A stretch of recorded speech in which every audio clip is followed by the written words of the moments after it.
আব্দুল্লাহ ইবনে তামের ওরফে বাগমারা হুজুর, মৃত্যুদণ্ড কার্যকর করা হবে, সবাই যেন হাজির হয়।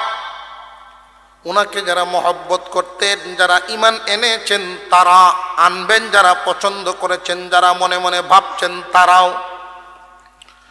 বিশাল জনসম্মুখে আব্দুল্লাহ ইবনে তামের উঁচা টিলার মধ্যে দাঁড় করাইছে, স্টেজ বানায়া।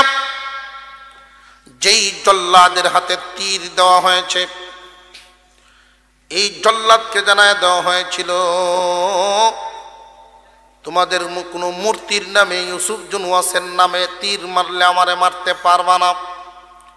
সাগরে গিয়েছিলাম, মূর্তির নামে মারতে পারো নাই। পাহাড়ে গেছো, ইউসুফ জুনওয়াসের নামে মারতে পারো নাই। আমাকে যদি মারতেই হয় তাহলে এক আল্লাহর নাম নিয়ে যদি তীর মারো মারতে পারবাও। যেই মাত্র বিসমি রব্বি হাযাল গুলাম, এই গোলামের রবের নামে তীর মারলাম, তীরটা ছাড়ার সাথে সাথে এই তীর আস্তে আস্তে আইসা আব্দুল্লাহ ইবনে তামেরের কপালের বাম সাইডে লাগছে। মুহূর্তের মধ্যেই উনি লুটায়া পড়ে দুনিয়ার জমিন থেকে শহীদ হয়ে বিদায় হয়ে গেছে। সুবহানাল্লাহ। হইচই পড়ে গেল, কি হয়ে গেল, কি হয়ে গেল? তাহলে এই বালকের যে রব, এই রবেই হলেন সঠিক, আর ইউসুফ জুনওয়াস মূর্তি এগুলো কিচ্ছু না। আমরাও রবের উপরে এই বালকের সাথে একমত পোষণ করে ঈমান আনলাম, লা ইলাহা ইল্লাল্লাহ ঈসা রূহুল্লাহ। ঈসা আলাইহিস সালামের দিন গ্রহণ করে নিল সব মানুষ। উপস্থিত জনতা এই স্রোত দেখে বাদশার মাথা তো আরো নষ্ট হয়ে গেছে। দেখবেন জনমানুষ একসাথে যখন জনসমাবেশ করে কারোর বিরুদ্ধে, ফদের লোভে অন্ধ যারা ভিতরে কম্পন হয়ে যায়, তাদের দেখবেন হামলা মামলার শেষ নাই, নির্যাতনের অভাব নাই। হেফাজতের সময় মামলা কি পরিমাণ, বোমা মারার মামলাও আলেমরায় খাইছে। আরো জোরে কন। যারা জীবনে কোনোদিন ভালো করে দা দিয়ে একটা জিংলা কেটে অভ্যাস নাই, তারারেও অস্ত্র মামলায় ফাঁসাইছে। জানিয়ে রাখবেন, উলামায়ে কেরামের সাথে যারা বিয়াদবি করে, বিয়াদবি বেশ কম আছে। এমন জায়গায় তুমি মাথা ঠেকায়ও না, ওয়ালের সাথে যদি ঠেকাও মাথা বাঁচবে না। আল্লাহ যখন ধরেন কাউকে, এমন ধরা ধরেন নেস্তেনাবুদ করে দেন, তখন মানুষ তার নামটা নিল ঘৃণার সাথে নেয়। বংশবুনিয়াদ তো থাকেই না, প্রতিষ্ঠিত হওয়া থাকেই না, এদের ইজ্জত মর্যাদাও থাকে না।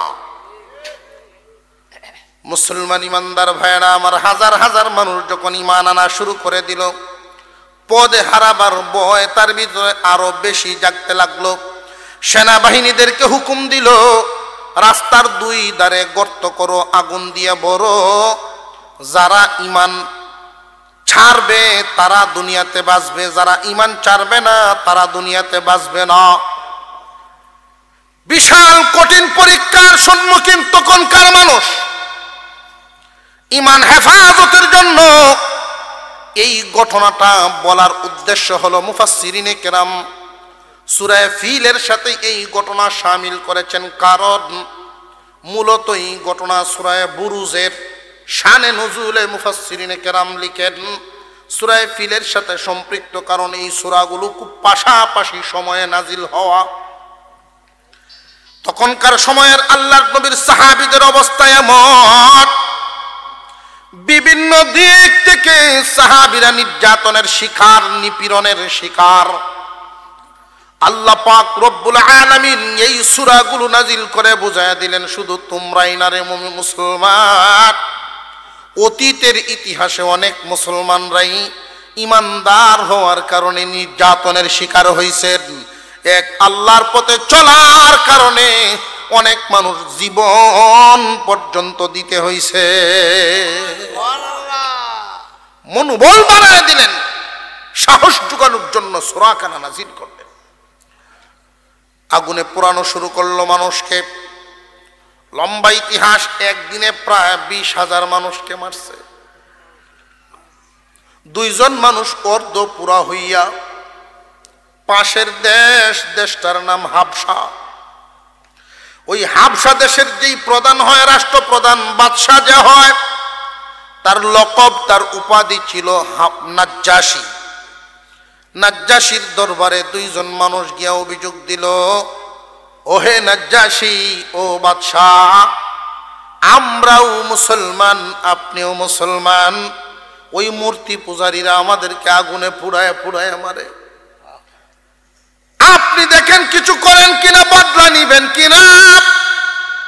তখনকার সময়ে নাজ্জাশী যিনি ছিলেন বাদশার চেয়ারে, ইমানে ধাক্কা লাগছে, বিবেকে ধাক্কা লাগছে। উনি সেনাবাহিনীর মেজরদেরকে ডাকলেন, কে আচরে এই মুসলমানদেরকে আগুনে পোড়ার থেকে বাঁচাইবা?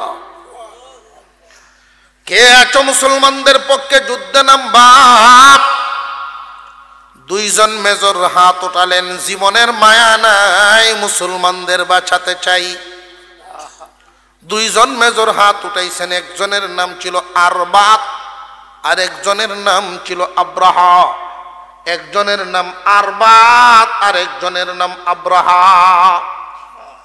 এই আব্রাহা, তার একটা উপাধি ছিল আব্রাহাতুল আশরাম।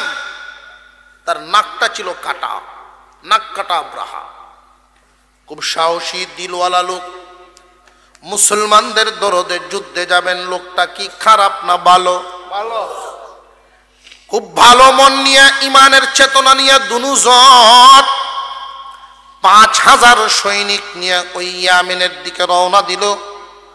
তাদের বড় কৌশলের সাথে যুদ্ধ করার কারণে তারা মাত্র 2 সপ্তাহের ব্যবধানে পুরা ইয়ামেন তাদের হাতে নিয়ে আসেন।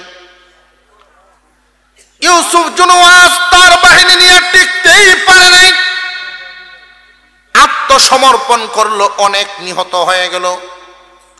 ইউসুফ জুনওয়াসকে এক বর্ণনায় সে নিজে নিজেই আত্মহত্যা করেছিল, আরেক বর্ণনায় পাহাড়ে তারে উঠানো হয়। আব্রাহা ডাক দিয়া কয়, তুই না নিজেরে ক্ষুধা কস, তাহলে তুই বাঁচা। তুই নু নিজেই ক্ষুধা, তোরে আমরা এখান থেকে নিক্ষেপ করব। তুই যদি ক্ষুধা হস, তোর জান, তোর মরার কথা না, ক্ষুধা তো মরে না, ঠিক না বেটি? তুই যদি ক্ষুধা হস, তাহলে তো তোর তো ভয় থাকার কোনো কারণ নাই। ওইখান থেকে ফেলে দেওয়া হয়, নিচে পড়ে মগজ এদিক ওদিক ছিটকে দুনিয়ার থেকে বিদায় হয়ে যায়। দেশটা স্বাধীন, মুসলমানদের কোনো ভয় নাই, চিন্তা নাই। এমত অবস্থায় এই দেশের এখন প্রধান কে হবে, সরকার ব্যবস্থাটা কেমন হবে? নতুন দেশ স্বাধীনতা পেয়েছে, মুসলমানদের দখলে ইয়ামেন চলে আসছে। তখনকার সময়ের ইয়ামেন মাঠ ভরা ফসল, বাগান ভরা ফল, নদী ভরা মাছ, অনেক নিয়ামত দিয়ে ভরপুর করে রাখছিলেন আল্লাহ এই দেশটারে।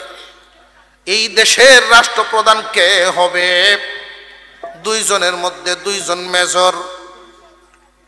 দেশের চিত্র দেইকা রাষ্ট্রপ্রধানের চেয়ার, 2 জনের ভিতরে চেয়ারের লুপ ঢুকছে। 2 জনের ভিতরে চেয়ারের লুপ ঢুইকা গেছে।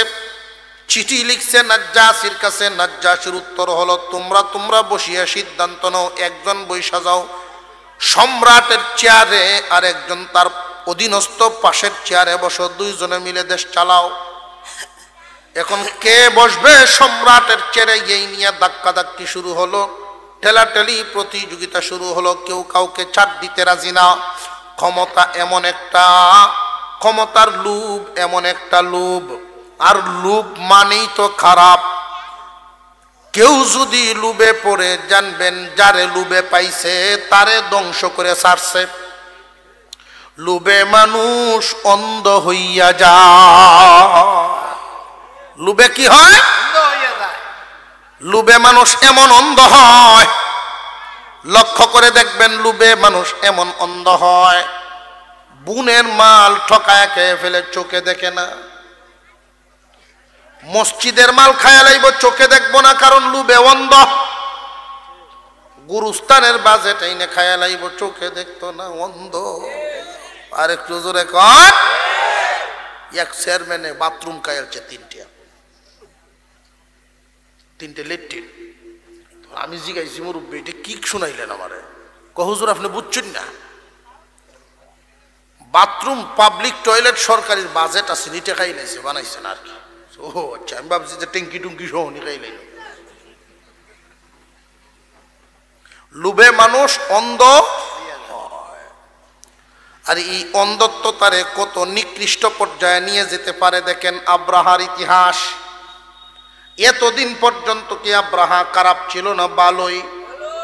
লোভে তারে কোন পর্যায়ে নিয়ে গেছে এবার দেখেন। অনেক মুসলমানের কুলে জন্ম নিয়াও নীতিহারা হইয়া লোভী হওয়ার কারণে অবশেষে ইসলামের বিরুদ্ধে যায়। এমন আছে না নাই? বাংলাদেশের সর্বোচ্চ জায়গা সংসদ ভবন, সর্বোচ্চ সম্মানের জায়গা সংসদ ভবন। ওইখানে যদি আলেমদের বিরুদ্ধে, ইসলামের বিরুদ্ধে কথা বলেন নামদারি মুসলমান, তারা আর আব্রাহার মধ্যে বেশ কম রইল কই? মানুষের মধ্যে লক্ষ্য করে দেখবেন, মুসলমানের ঘরে জন্ম দিয়েছেন আল্লাহ, দয়া করে ইমানদার বানিয়েছেন, কিন্তু লোভী হওয়ার কারণে তখন তার ধ্বংসের পথ। লোভে মানুষকে অন্ধ বানায় কেমনে লক্ষ্য করে দেখেন। আব্রাহা দেশ চালানো শুরু করবে, আরবাতেও দেশ চালানো শুরু করবে, কেউ কাউকে ছাড় দেয় না। বাধ্য দুইজনের মধ্যে তুমুল যুদ্ধ বেঁধে এক সময় আরবাত মারা গেল, আব্রাহা রয়ে গেল। এই আব্রাহা কয় আল্লাহ আমার উপরে রহম করছে, দেশের সম্রাট হয়ে গেছি। সম্রাট হওয়ার পরে একজন মেজর থেকে যদি দেশের সম্রাট হয়ে যায়, তখন তারও নীতি জাগাত থাকে না। দেশের সম্রাট হয়ে গেছে,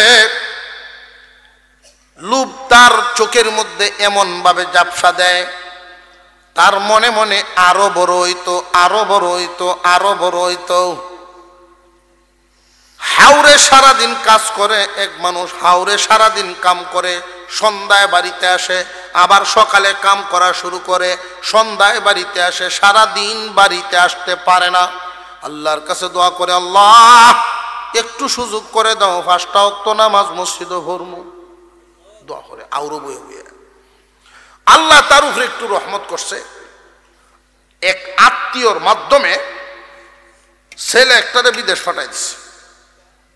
এখন তো প্রতি মাসে যেহেতু টাকা আসে, সকালে উঠতে আর আউরো যাওয়ান লাগে না, কারণ আগের কালা দিন নাই, লাল দিন আরম্ভ হয়েছে। এলাকা তো কিছু চালাক মানুষ আছে, দেখবেন কার কাছ থেকে কেমনে কোন কৌশলে খাওয়ান যায়, এই চিন্তা আছে একদলে।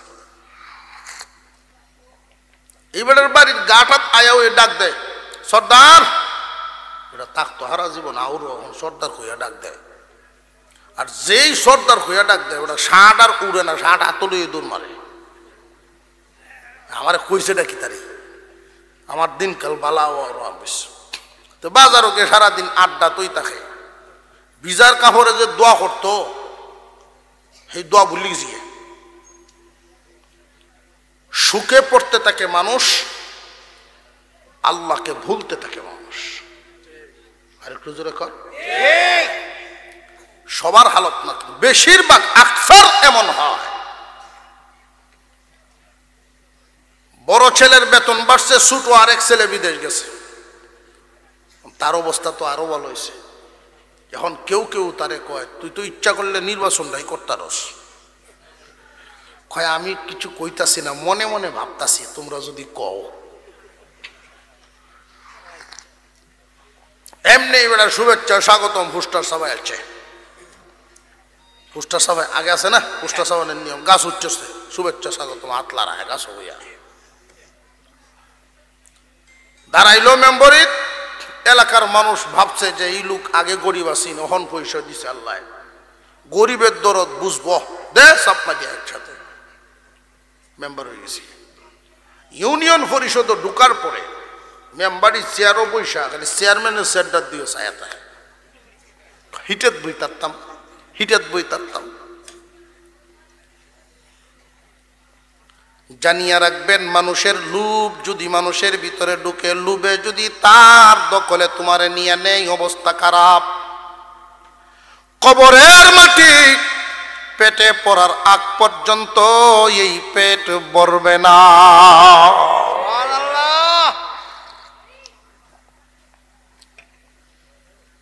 সম্রাটের চেয়ারে বসলো, আরো বড় হইতে চায়, আরো প্রসিদ্ধি পাইতে চায়। মনে মনে বাবা শুরু করলো প্রসিদ্ধি পাওয়ার জন্য, পরিচিতি পাওয়ার জন্য কি করণীয়। তার একটা বিষয় চিন্তায় আসছে, আমার দেশ যদিও উন্নত দেশ, সুন্দর সাজানো গোছানো দেশ, কিন্তু মক্কা মদিনায় পৃথিবীর কোনায় কোনার থেকে মানুষ আসে। খানায়ে কাবা এমন একটা ঘর, কাবা ঘরে পৃথিবীর কোনা কোনার থেকে মানুষ প্রতি বছর জিয়ারতের জন্য আসে, তওয়াফের জন্য আসে। আমার দেশেও এমন একটা কিছু বানাতে হবে যেন দেশে এবং বিদেশ থেকে মানুষ, সারা বিশ্বের মানুষ আসা যাওয়া করে। বানাইছে বড় একখান গির্জা, দেশের সমস্ত বাজেট একত্রিত করে অর্ধেক বাজেট এক গির্জার পিছনে দিয়া দিছে। তখনকার সময়ে তো বিদ্যুৎ এরকম লাইটিং ছিল না, তারপরেও সারা দুনিয়া থেকে বেছে বেছে এমন অত্যাধুনিক পাথর, তখনকার জামানার পাথর দিয়া উপরে লাইটিং করিয়াছে। 30 মাইল দূর থেকে ওই লাইটিং দেখা যাইত। ইউসুফ জুনওয়াস দেশ ছাড়ছে, আব্রাহা দেশ লইছে। দেশের সম্রাট হইয়াও তার নেশা মিঠে না। গির্জা বানাইছে, সারা দুনিয়ার মানুষ যেন এই দেশে আসে। প্রথম বছর যখন বানানো কমপ্লিট হয়ে যায়, তামাম পৃথিবীর মানুষেরা কোনা কোনার থেকে এই দেশের ভিতরে আসা শুরু করে। কিন্তু এর পরের বছর আর মানুষ আসে না। আশ্চর্য হয়ে গেছে ঘটনা কি, মক্কায় তো প্রতি বছর মানুষ যায়, আমার দেশে একবার কেন? আপনাদের বুঝে আসে কিনা বিষয়টা খুব খেয়াল করবেন। একটা হলো নিজের বানানো, আর একটা আল্লাহর নিদর্শন। আল্লাহর নিদর্শন দুনিয়ার জমিনে যা আছে লক্ষ্য করে দেখবেন, একবার দেখলে মন ভরে না, বারবার শুধু ভালো লাগতেই থাকে। পদ্মা সেতু দেখার জন্য সারা দেশের মানুষ যায়নি না, যায় না? গাড়ি ভাড়া করে সাকিবপুরের এক পাড়ার মানুষ গেছে। পরের তারিখে যখন আরেক পাড়ার ওরা বাওয়ায় রেডি হয়েছে যাওয়ার জন্য, তো আগে যারা গিয়ে আসছে এদের একজন রে কয়, তুইও আমরা সাথে লো। না, আমি গিয়ে দেখতে আইছি, আর না যাইতেছেন, তোর টেহা লাগতো না, রাস্তা চিনাইলে তুই যেহেতু দেখতে আইস চল। কয়ের না, মাথা ঘুরে বমি হয়, যাইতে চায় না। কিন্তু মক্কা এবং মদিনা সফর করেছেন যারা,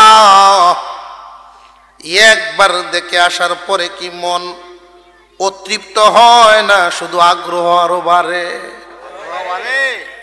খানায়ে কাবা তো আল্লাহর ঘর, বানাইছেন এমন একজন মিস্ত্রি, আল্লাহর খলিল ইব্রাহিম আলাইহিস সালাম। যুগাল দিয়েছেন ইসমাইল আলাইহিস সালাম। বিশেষ দিনে মঞ্জুর হওয়া, বিশেষ একটা দিনে মঞ্জুর হয়েছিল, এমন একটা দিন যেই দিন ইব্রাহিম আলাইহিস সালাম আল্লাহকে খুশি করার জন্য সন্তানের গলায় ছুরি চালায়া দিছেন। আল্লাহু আকবার বলে ফেলছেন। আল্লাহ পাক রব্বুল আলামিন এই কুরবানি কবুল করে নিলেন, কিন্তু ইসমাইলের গলা কাটান নাই। রে ইব্রাহিম খলিল আমার, এই মুহূর্তে আমি আল্লাহ খুশি হয়ে গেলাম, তুমি যা চাইবা আমি তাই দিব। ইব্রাহিম আলাইহিস সালাম ওই দিন বলেছিলেন, আল্লাহ যা চাইব তাই দিবেন, এমন একটা দৌলত আপনার কাছে চাইব যেটা একটাই আপনার কাছে আছে, মুহাম্মাদুর রাসূলুল্লাহ সাল্লাল্লাহু আলাইহি ওয়াসাল্লাম। আপনার দোস্ত, আপনার হাবিব আমার ইসমাইলের বংশের মধ্যে দিবেন। আল্লাহ মঞ্জুর করে নিলেন। আয় আল্লাহর একটা দরখাস্ত বলি, পাশাপাশি আমার এই বংশধর, আমার ছেলের বংশধররা যেন আপনার গোলামি করতে পারে, একটা ঘর বানানোর অনুমতি দেন। জিবরাইল আমিন নকশা দেখায় দিলেন। নূহ পয়গম্বরের প্লাবনের মাটির নিচে দেবে আছে, মাটি সরায় ফেলেন, ঘরের ফাউন্ডেশন দেওয়া আছে, শুধু ইট গাঁথেন আর উঁচা করেন। ইট গাঁথা শুরু হয়ে গেল। মিস্ত্রি আল্লাহর একজন নবী ইব্রাহিম আলাইহিস সালাম, যুগালু তিনিও আল্লাহর নবী ইসমাইল আলাইহিস সালাম। ড্রয়িং দেখায় দিয়েছেন স্বয়ং জিবরাইল আলাইহিস সালাম, ইঞ্জিনিয়ার। দুনিয়ার ঘর আর ওই ঘরের মধ্যে কি বেশ কম আছে না নাই? ওইটার ইঞ্জিনিয়ার, ওইটার মিস্ত্রি, আর তোমার আমার ইঞ্জিনিয়ার, তোমার আমার মিস্ত্রির মধ্যে কত তফাৎ। আব্রাহাই তো বুঝতে পারে নাই, মনের ভিতরে জেলাসিয়া এসে গেছে, যেহেতু আমার মনের আশাটা পূরণ করতে পারলাম না, বাজেট পেশ করলাম, বাজেট খরচ করলাম, লসে পড়ে গেলাম। তামাম দুনিয়ার জমিনে এমন একটা কাণ্ড ঘটাতে হবে যেই কাণ্ডে তামাম দুনিয়ার সমস্ত রাজা বাদশারা আমার নামটা শুনলেই চিনে এবং ভয় পায়। আরবের, দক্ষিণ আরবের যে সমস্ত রাস্তাঘাট আছে, সিরিয়ার থেকে বিভিন্ন জায়গায় ব্যবসা বাণিজ্য করে মানুষ, বিভিন্ন রাস্তা যারা ব্যবহার করে, এই রাস্তায় আমার ট্যাক্স দিতে হবে, খাজনা দিতে হবে, খাজনা বসায় দেব। আমরা দেশেও খাজনা 20 টাকা টোল ভাড়া, 80 টাকা টোল ভাড়া, 40 টাকা রানীগঞ্জ আছে না নাই? এইরকম টোল বসায় দিবে।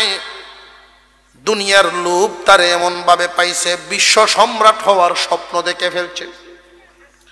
বিশ্ব সম্রাট কেমনে হবে? একজন মেজর থেকে ইয়ামেনের সম্রাট পেট ভরে নাই, লোভে অন্ধ হইয়া বিশ্ব সম্রাট সাজার জন্য এমন একটা কাজ করবে, মনে মনে সে চক্রান্ত করতেছে, কি করা যায়, কি করা যায়। এমন একটা চক্রান্ত খুব ভালো করে বুঝেন। আল্লাহ যে বলেছিলেন, আলাম ইয়াজআল কাইদাহুম ফি তাদলিল, আল্লাহ কি এদের চক্রান্ত নস্যাৎ করে দেন নাই? কাবাগর ভাঙবে প্রকাশ কথা, চক্রান্ত ছিল ভিন্নটা। নাজ্জাশীর কাছে চিঠি লিখছে, আমি ইচ্ছা পোষণ করেছি কাবাগর ভেঙ্গে ফেলার জন্য। কাবাগরই একমাত্র ঘর যেই ঘরে তামাম দুনিয়ার মানুষের নজর আছে, একসাথে দুনিয়াব্যাপী আমার নাম পৌঁছবো। কে ভাঙলো, কে করলো এই কুকর্ম? কার এত বড় সাহস? আল্লাহর ঘর ভেঙে ফেলছে। যে কোনো দেশের সম্রাটরা যখন আমার নাম শুনবে, তরতর করে কেঁপে উঠবে তাদের হৃদয়, আমাকে ট্যাক্স দিতে বাধ্য হবে, এইভাবে আমি বিশ্বের সম্রাট হব। কাবাগর ভাঙ্গা তার মূল উদ্দেশ্য না, মূল উদ্দেশ্য বিশ্বের সম্রাট হওয়া। নাজ্জাশী উত্তর দিল, ঠিক আছে, তোমার যদি এরকম স্বপ্ন থাকে আমার কোনো আপত্তি নেই, তবে যাও, 8টা হাতি দিলাম তোমাকে। তুমি জীবনে কোনোদিন মক্কা নগরীতে যাও নাই। তৎকালীন জামানার কাবাগর 8টা ফিলারের উপরে স্থাপিত ছিল। এই বড় বড় 8টা হাতি দিলাম, এই হাতির গলায় শিকল বানবা, আর ওই 8টা ফিলারের উপরে শিকল বানবা। এক টান দিয়া ওই কাবাগর জমিনে ফেলায় দিবেন। নাউযুবিল্লাহ বলেন।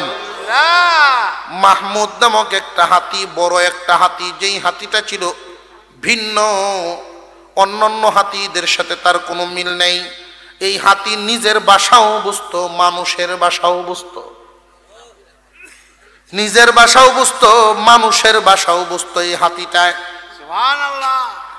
মুরগি ফালে মহিলা মা বোনরা দেখবেন তাদের একটা ভাষা আছে, ডাক দিলে কি একটা শব্দ করেন মা বোনরা, এই শব্দের মাধ্যমে যখন ডাক দেন সব মুরগির বাচ্চা সহ সামনে হাজির।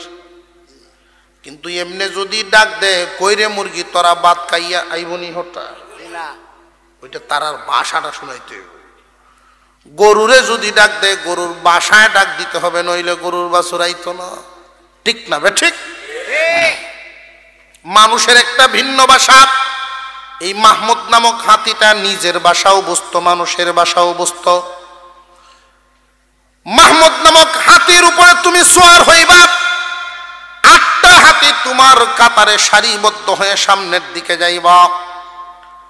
আর একটা বিশাল হস্তি বাহিনী, আমাদের দেশে যেইভাবে মানুষ গরু লালন পালন করে গণ গণ, তৎকালীন জামানায় ইয়ামেনের প্রায় বাড়িতেই হাতি লালন পালন করার প্রচলন ছিল। সম্রাটের জন্য হাতির একটা বাহিনী, বিশাল বাহিনী তৈরি করা কোনো বিষয়। বিশাল এক হস্তি বাহিনী নিয়ে কাবা ঘর ভাঙার জন্য রওনা দিয়েছে আব্রাহা। তার দেশের ভিতরে অনেক মানুষ বিরোধিতা করলো, সাবধান সাবধান, আল্লাহর ঘর ভাঙতে যেও না, দুনিয়ার কোনো সাধারণ মানুষের ঘর নয়, ওই ঘরটা আল্লাহর ঘর, সাবধান সাবধান, ওই ঘর ভাঙতে যেও না। আব্রাহা কারোর কথা শুনলো না, যাইতেই থাকলো যাইতেই থাকলো। তার বিরুদ্ধে যারাই দাঁড়ায় এদেরকেই মেরে যায়, তার বিরুদ্ধেই যারা দাঁড়ায় তাদেরকেই মেরে যায়। এইভাবে যাইতে যাইতে আব্রাহা একটা নগরীর কাছে গেলেন। সেই নগরীটার প্রধান যেই ব্যক্তি ছিলেন ওনার নাম ছিল হানাতা। ওই হানাতা কাবাগরের একজন প্রেমিক ছিলেন, প্রতি বছর সফর করতেন আল্লাহর ঘরে, প্রতি বছর সফর করে হাজিদেরকে সেবা যত্ন করতেন। উনি যখন শুনলেন আব্রাহাতুল আশরাম এই ইয়ামেনের সম্রাট কাবাগর ভাঙতে যাইতেছে, উনার বংশধর নিয়া পরিবার নিয়া তাদের সামনে মোকাবেলার জন্য দাঁড়ায় গেছেন। নিষ্ঠুর আব্রাহা, লুবে অন্ধ আব্রাহা, একটা মানুষকেও বাঁচায় রাখে নাই, শুধু হানাতারে বাঁচায় রাখছে। রে হানাতা, প্রতি বছর যেহেতু তুমি মক্কায় যাও, রাস্তা চিনো, আমার বিরোধিতা করার সাজাটা ঠিক মতে বুঝবা। এক তো রাস্তা দেখায় দেখায় মক্কা নগরীতে নিবা, পরিবার হারানোর জ্বালাটাও বেশি দিন বুক করবা। এখন যদি তোমারে মেরে দিই 1 মিনিটেই দুঃখ শেষ হয়ে যাবে, এই জন্য মারি নাই, বাঁচায় রাখলাম আমার বিরুদ্ধাচরণ করার সাজাটা ঠিক মতে ভোগার জন্য। হানাতা ওই কাফেলা নিয়ে সামনের দিকে যায় আর কান্দে, আল্লাহ এতদিন তোমার ঘরের খাদেম, তোমার ঘরের মেহমানদের খেদমতের জন্য যাইতাম, তোমার ঘর মুছার জন্য তোমার ঘরের মোহব্বত নিয়ে যাইতাম। আজকে তুই এমন একটা কাফেলার সাথী হয়েছি গো, যেই কাফেলা তোমার ঘর ভাঙার জন্য যায়। আল্লাহ আমার তো কোনো দোষ নেই, আমি আমার পরিবার পর্যন্ত হারায় ফেললাম ওদের। কান্দে আর যায়, কান্দে আর যায়। সামনের দিকে যখন গেলেন, হানাতা মনে মনে ভাবতেছিলেন ইয়ামেন থেকে আসছে, ইয়ামেনের মানুষের মহব্বত তো কাবাগরের প্রতি কমই থাকবে, কিন্তু এখানে একটা এলাকা তার নাম তায়েফ। ওই তায়েফের তখনকার সময়ের সবচাইতে প্রধান ব্যক্তি ছিলেন আবরিগাল। এই আবরিগাল খুব বিচক্ষণ মানুষ, তার কাছ দিয়ে চলে যায়। তায়েফের মানুষ কাবাগরের মহব্বত তাদের অন্তরে অনেক বেশি। হয়তো কোনো না কোনো ভাবে আব্রাহারে যদি বুঝায়া ঘুরায়া দিবার পরে কাবাগর টিকে গেল, এই আশায় হানাতা আব্রাহা বাহিনীকে নিয়ে গেল তায়েফ দিয়ে ঘুরায়া। যেই মাত্র আবরিগালের সাথে সাক্ষাৎ হয়ে যায়, আশ্চর্য, হানাতাকে আশ্চর্য বানাইয়া আবরিগাল আব্রাহার সাথে হাত মিলায় ফেলছে যে আমি জানি তুমি বিশ্বের সম্রাট হইতে চলেছ, বিশ্বের সম্রাট হইয়া যাইবা যাইবা, তুমি যেই দিন সম্রাট হও আমার দিকে খেয়াল রাখো, আমার চেয়ারটা যেন আর একটু বড় এরিয়া নিয়ে বড় হয়। দুনিয়ার লোভে আল্লাহর ঘরের মায়া কুরবানি দিয়ে দিছে। অনেক নাফরমান লক্ষ্য করে দেখবেন সামান্য একটা পদ পদবীর কারণে ইসলামের বিরুদ্ধে চলে যায়। দুনিয়ার লোভ লালসার কারণে দুনিয়ার মনের দুঃখায় পড়ে ইসলামের বিরুদ্ধে, ওলামা সমাজের বিরুদ্ধে অবস্থান নেয়। এটা আর কেউ না, আবু গালের চরিত্র। হানাতার নিরাশ হয়ে গেল, সামনের দিকে আগাতে লাগলো। মক্কা নগরীর খুব কাছাকাছি, সম্ভবত মক্কা থেকে 8 মাইল দূরত্ব হবে একটা জায়গা। ওই জায়গাটার নাম ছিল মাগমাস। ওইখানে মক্কা নগরীর মানুষ উট বকরি বেড়া চড়াইতো। ওইখানে গিয়ে তাবু গাড়ছে। আব্রাহা বলে আমরা সরাসরি হামলা করব না, চিঠি একটা লিখে হানাতাকে দিয়ে পাঠাইছে, যাও মক্কার মানুষকে গিয়ে শোনায় দাও আমি আসছি কাবাগর ভাঙার জন্য, যদি তারা বাধা দেয় আগে তাদেরকে মারবো, এরপরে কাবা ভাঙবো। নাউজুবিল্লাহ বলেন। আর যদি তারা বাধা না দেয় তাদের কোনো ক্ষতি করব না, আমার কাজ আমি করেই চলে যাব। এই খবরটা গিয়ে পৌঁছায় দাও। হানাতা একটা ঘোড়ার উপর সোয়ার হইয়া কিছুক্ষণের ভিতরেই মক্কা নগরীতে ঢুকলেন। তৎকালীন রেওয়াজ অনুযায়ী উঁচা টিলায় দাঁড়ায়া ঘোষণা দেওয়া শুরু করলেন, মক্কা নগরীর মানুষ তোমাদের উপরে এক মুসিবত নাজিল হতে চলেছে। আব্রাহা নামক এক সম্রাট, ইয়ামেনের সম্রাট, বিশাল হস্তি বাহিনী নিয়ে আসছে, কাবাগর ভাঙবে। তোমরা কি ভাঙতে দিবা নাকি বিরোধিতা করবা? মক্কা নগরীর মানুষ হাউমাউ করে কান্না শুরু করে দিছে। নিজের সন্তানের চাইতেও যারা নাকি কাবাগরকে বেশি ভালোবাসে, নিজের সন্তানকেও এত মহব্বত করে না কাবাগরকে যত মহব্বত করে। তারা জবাব দিয়েছে আমরা কিছুই বলবো না, আমাদের মুরব্বী আছেন, ওনার নাম আব্দুল মুত্তালিব, আল্লাহর পয়গম্বরের দাদা যান আব্দুল মুত্তালিব, তিনি আসো কি জবাব দেন দেখি। আব্দুল মুত্তালিব আসলেন। আইসাই যখন খবর শুনলেন তিনি বলেন, হানাতারে এই ঘর দুনিয়ার কোনো মানুষের ঘর না, এই ঘরটা আমার আল্লাহর ঘর, এই ঘর আল্লাহর ঘর। এই ঘরের নিদর্শন এখনো বিদ্যমান, বহুত নিদর্শন, আশপাশে অনেক নিদর্শন বিদ্যমান। তুই কি আব্রাহারে বুঝায় বলিস নাই? হ্যাঁ বলেছি। আব্দুল মুত্তালিব কয়েকজন মুরব্বী নিয়ে ওই মাগমাস নামক জায়গায় গেছেন। আব্রাহার সামনে যাওয়ার সাথে সাথে আব্রাহা দাঁড়িয়ে গেছে, কারণ এত সুন্দর চেহারার অধিকারী আব্দুল মুত্তালিব, আল্লাহর রসুলের দাদা যান। চেহারাটা দেখাই আব্রাহা এত বড় সম্রাট চেয়ার থেকে দাঁড়ায় গেছে, না জানি কোন ব্যক্তি আইছে। পরিচয় দিলেন, আমি আব্দুল মুত্তালিব, মক্কা নগরীর মুরব্বী, কুরাইশ নেতা। কাবাগর ভাঙতে দেওয়া হবে না, প্রয়োজনে খাজনা দেব, আপনাকে খাজনা দিব না। আমি খাজনা নিব না, আমি কাবাগর ভাঙবো। মোকাবেলা যদি করবার হয় তাহলে করতে পারো, না মোকাবেলা করার সামর্থ্য শক্তি আমাদের নাই। মাত্র 2,500 থেকে 3,000 মানুষের বসবাস তখন সেখানে। আব্রাহা বুঝতেই রাজি না, সে লোভে অন্ধ হয়ে গেছে, আল্লাহর ঘর ভেঙে ফেলবে।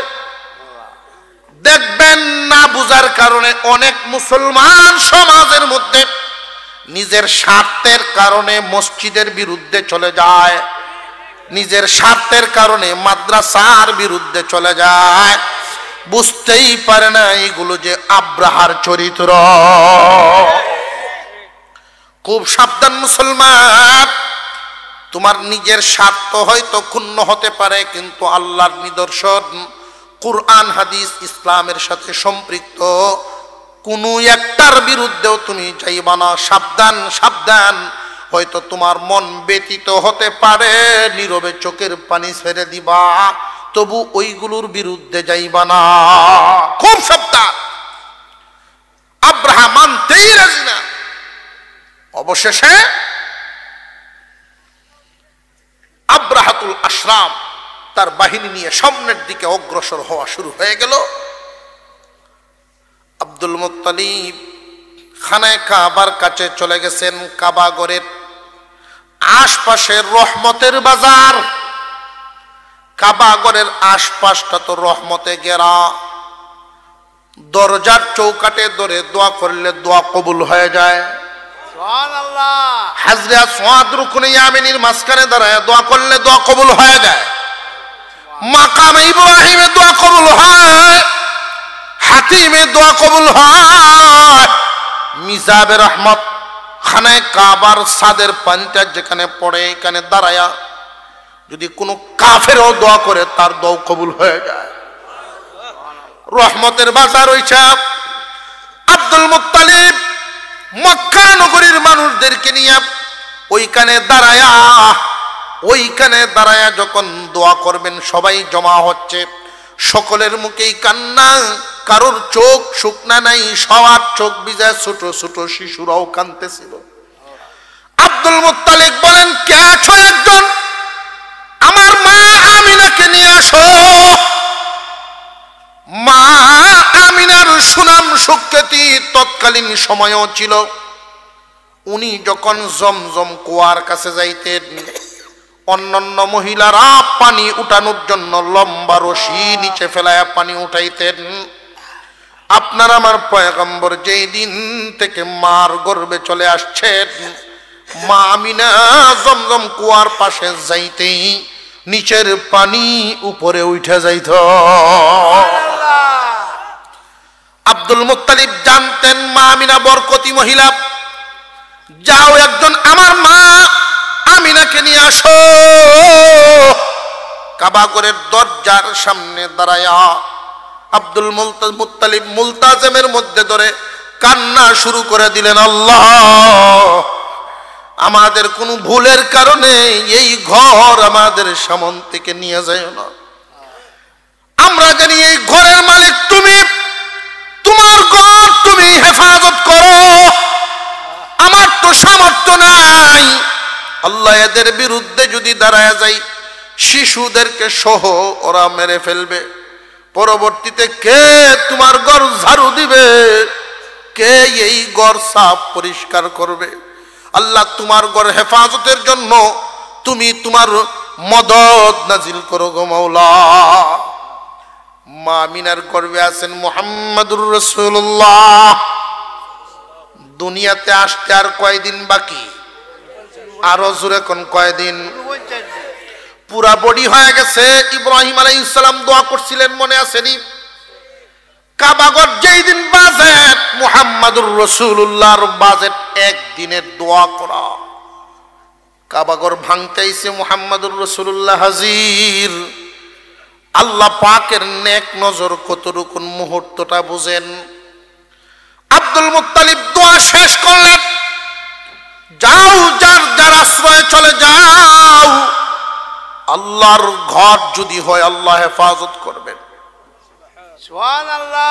উঁচা একটা টিলার গর্তের মধ্যে বসে গেলেন। মা আমিনাকে নিয়ে দূর থেকে তাকায়া দেখতেছেন হস্তি বাহিনী আস্তে আস্তে চত্বরের দিকে আগায় আসতেছে। হানাতা মাহমুদ নামক হাতিটার কানে কানে ডাক দিয়ে কয়ে, মাহমুদ রে, ওই যে দেখা যায় কালো ঘর, ওই ঘরটাই তোর আর আমার আল্লাহর ঘর। মাহমুদ নামক হাতি তো সামনের দিকে কদম বাড়ে না। এত প্রহার একটা প্রাণী সামনের দিকে যায় না আমার আল্লাহর ঘর। এই জন্য বলা হয়, মানুষ যদি মানুষ হয় ফেরেশতার চেয়ে দামি হয়, আর মানুষ যদি অমানুষ হয় পশুর চেয়েও নিকৃষ্ট হয়ে যায়। মাহমুদ নামক হাতিটা আল্লাহর ঘরকে সম্মান দেওয়ার কারণে মহান আল্লাহ পাক তার নামে কোরআনে সূরা নাজিল করে দেন। সুবহানাল্লাহ। 8টা হাতির গলায় শিকল বেঁধে তারা যখন যাওয়া শুরু করলো, ফিলারের সাথে বাঁধবে, এমনি তাকায়া দেখে আল্লাহর গজব শুরু হয়ে গেছে। সাগরের দিক থেকে জাখে জাখে পাখি আসা শুরু হয়ে গেছে, যেই পাখি বাহিনী ওরা জীবনে কোনোদিন দেখে নাই, এর পরেও আর কোনোদিন দেখতে পাওয়া যায় নাই। সুবহানাল্লাহ। হস্তি বাহিনী অবাক হয়ে গেছে, পুরা কাবা চত্বর কালো ছায়া, কালো হয়ে গেছে, সূর্যের আলো জমিনে পড়ার জায়গা নাই, এত পরিমাণ পাখি আল্লাহ পাঠিয়েছেন। এক একটা পাখির ঠুটে এবং 2 পায়ে 3টা করে পাথর দিয়ে আল্লাহ পাঠালেন। আর ওই পাথরগুলো যখন তারা নিক্ষেপ করে, এক একটা পাথর ছোট, মুসুরির দানার চাইতে একটু বড়, কঙ্কর জাতীয় পাথর। শুকরি ভাঙলে যেমন ধারদার হয়ে যায়, এরকম ধারদার পাথর পাঠিয়ে দিলেন আল্লাহ পাক। ওই পাথরগুলো পড়ে, পাথরের একটা স্বভাব, ওই সিজ্জিল জাতীয় পাথর, ওটার স্বভাব হলো রক্ত দেখলে স্পিড বাড়ে, যার উপরেই ছাড়ে শুধুমাত্র চামড়ার ঘষাটা পায়াই ভিতরে ঢুকে যায়, আর ভিতরে ঢুকে স্পিডে দৌড় শুরু করে দেয়। মানুষটার ভিতরে পাথরটা ঢুকে মাথার থেকে পা পর্যন্ত যখন দৌড়তে থাকে, রগ, হাড়, গোশত সবগুলোকে একদম রুই রুই তুলা তুলা করে ফেলে। সুবহানাল্লাহ। মানুষের চামড়ার প্যাকেটটা শুধু থাকে, বডির ভিতরে আর কিচ্ছু থাকে না। এক একটা পাথর এমন ভাবে পড়তেছে, হাতি, মানুষ, ঘোড়া সব মাটির সাথে মিশায়া যাইতেছে। আল্লাহ পাকের গজব সর্বপ্রথম আবরিগালের উপরে পড়ছে, আব্রাহার উপরে পড়ে নেই। আব্রাহা দাঁড়ায় রয়েছে, আবরিগাল শেষ, বাহিনী শেষ।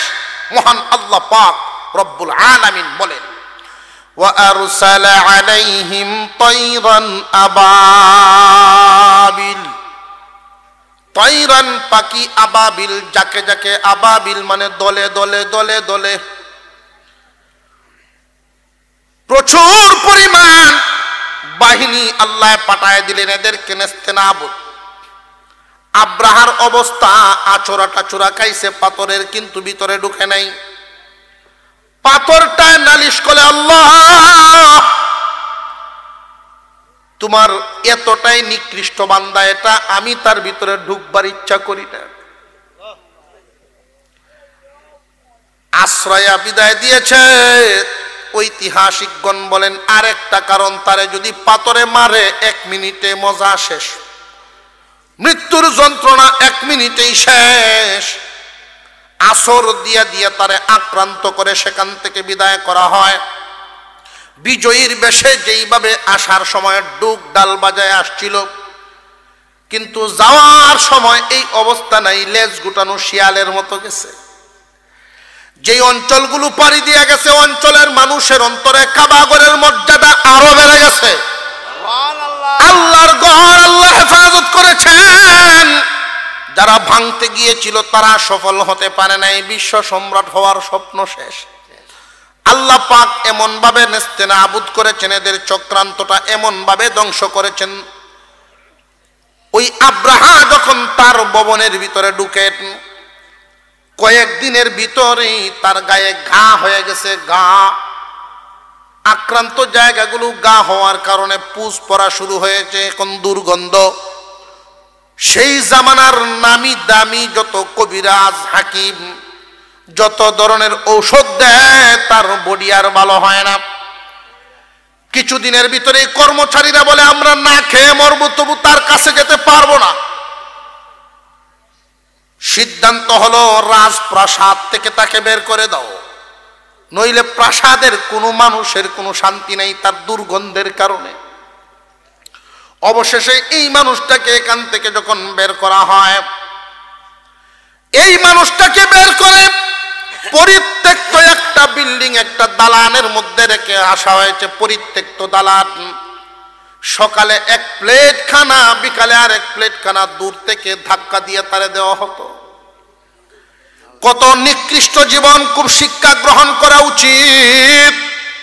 যারা আলেম ওলামাদের বিরুদ্ধে, মসজিদের বিরুদ্ধে, মাদ্রাসার বিরুদ্ধে, কোরআনের বিরুদ্ধে, ইসলামের বিরুদ্ধে অবস্থান নেয়, তাদের কারোর শেষ অবস্থা ভালো হয় না, কারোর শেষ অবস্থা ভালো হয় না। আর যদি মহব্বত দিলের ভিতরে লালন করতে পারে আল্লাহ ওই মানুষগুলোর ইমানের সাথে দুনিয়ার থেকে বিদায় দেন।